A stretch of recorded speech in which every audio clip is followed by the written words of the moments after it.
My channel. Today we're going to be talking about how to plan a fun summer for your family. So if you're interested in that, be sure to hit the like button, grab something to drink and a pen, and let's get these ideas out of our head and onto paper. And if you're new here, be sure to hit the subscribe button, like this video, and comment below what videos you want to see that you can plan, get them out of your head and onto paper. I felt like summer was like the perfect time to start doing this segment, but I want to start doing things that we normally plan in our heads and we try to figure everything out. But really, if we just took a pen and some paper and put it down, we would have a way more detailed and elaborate plan to move forward without trying to remember everything, because we never remember. So I know you're wondering, like, where do I even start? The summer is so long. I have no clue where to start. Help me. And that's what we're here to do today. So first, I would say gather everyone together and really iron out what is everyone's expectation for the summer. Like, what do they expect to do? What is their big goal? Is that something that you can meet? Maybe you guys can all work together on one big family goal, or is it something that you all want to do individually? And if so, which is generally how it plans out, because I also have a teenager and a 10-year-old daughter and a teenage son. So I understand that everybody always has their own things to do, and it's not necessarily what the parents want to do. So I say, like, break it down into different categories. So firstly, I would say outdoor activities. There's so many, and there's so many different things that everyone can tap into and have fun with. And I think that even though it may not be your favorite thing to do, that you can find some joy into experiencing it with your family. So things that I would say, because I live in Georgia, would be number one, beach or lake days. There's a lot of man-made lakes and local beaches in Alabama and surrounding states that you can probably make it to throughout the summertime. So beach and lake days would be a huge number one. Number two would be camping. There's a lot of forests and campsites around here, so I think that would be good. My family's not really into camping like that. We don't really do critters, but that is something for everyone. Another thing would be hiking. I love to hike. I love trails. My family doesn't like really doing it, but it is my jam. I really love it. So I'm always interested in finding new hikes and new natural beauty around me. There is a waterfall that's close that I'm planning to go to this summer, so I'm really excited about that. Another thing I would say would be like skateboarding, rollerblading. My daughter has a hoverboard, and they have like a seated one that rides kind of like a go-kart. So all of those things could be fun things to do outside. And even if you just go to the park and throw a baseball or throw frisbee, and all of those things would be fun things to do outside with your family. So that's like one category that you can all just sit down and confirm, like, which one do you guys want to do more consistently, or maybe you can try one of everything, and then that'll be your whole summer. So outdoor activities is a huge number one, and I think that'll work great for any family. So number two would be creative projects, which, duh, it's the summertime. It's time to get crafty. You have all the time and nothing stopping you. So I would say creative projects at the top of that would be DIY. So anything that you all have been saying, like, hey, we should do that as a family. That's something that you guys should get together and build, whether it be like a birdhouse or a garden bench. For us, I want to make this little bench for my, or not a bench, this standing bar, but I want to make it out of pallets for my husband for our patio. So that's something that I think will be really cute to go by his grill. And that's something that we can all do together, kind of sketch out the plans. Kids can help pick out the colors and paint. The guys can hammer it up, and then the girls can paint it up, and then we can all add the little hooks and stuff. So just something like that, really little, that you can do as a family, and that way when you all have it together, you can always be like, we built this together. So number one, DIY projects. I highly recommend that you just start knocking that stuff off the list. And the kids, you think that they don't want to help, but once they do start helping and they gain the knowledge of how to do this, like how I can start from nothing and to make something, they're going to be so glad that they did. So the other thing I would say would be another creative project would be a cooking, oh, almost fell. Glad you guys didn't fall. But a cooking or a baking class. So cooking and baking is like, duh. And I think that in the summertime, it's so great to explore cooking and baking, because throughout the school year, you have work, the kids have school, deadlines and bedtimes are so strict. But in the summertime, you can make like this really delicious sakatumi upside down cake. I'm just making this up, in the middle of the night.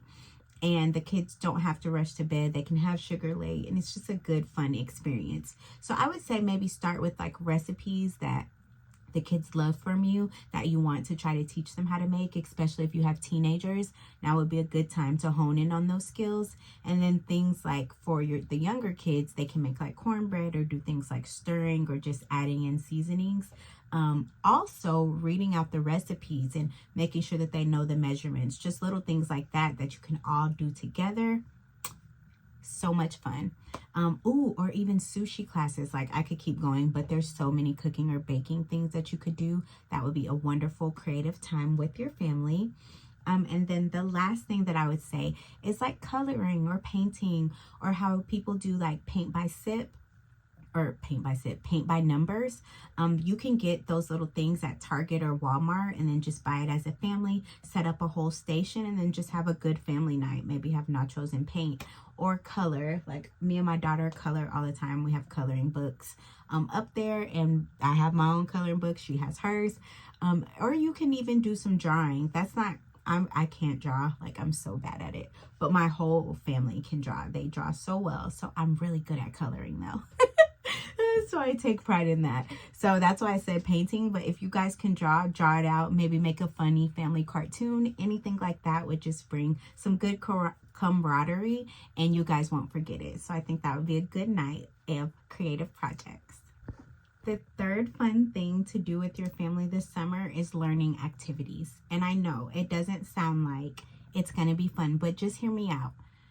I really think that showing your kids the beauty of volunteer work and doing things to give back to your community in the summertime is something that is invaluable, and it's something that not a lot of people prioritize, but it would be a great way to get the kids out of the house, to do something as a family, and to also have those conversations about what it was like to see and experience something that you're not familiar with on a consistent basis. And also, how does it feel to give back, and how could we do more of this in the future? So I think that is something that's wildly underrated. I definitely have some things set up with some animal shelters, because my oldest wants to be a veterinarian. So that way we can go and give back to the shelters in that way. And we have dog. So we love animals, and so I think that would be a good thing, and it would be something great for my daughter, because she also loves animals at a young age. She doesn't want to be a veterinarian, but who doesn't love the puppies? I don't know if we'll get puppies, but hopefully we do.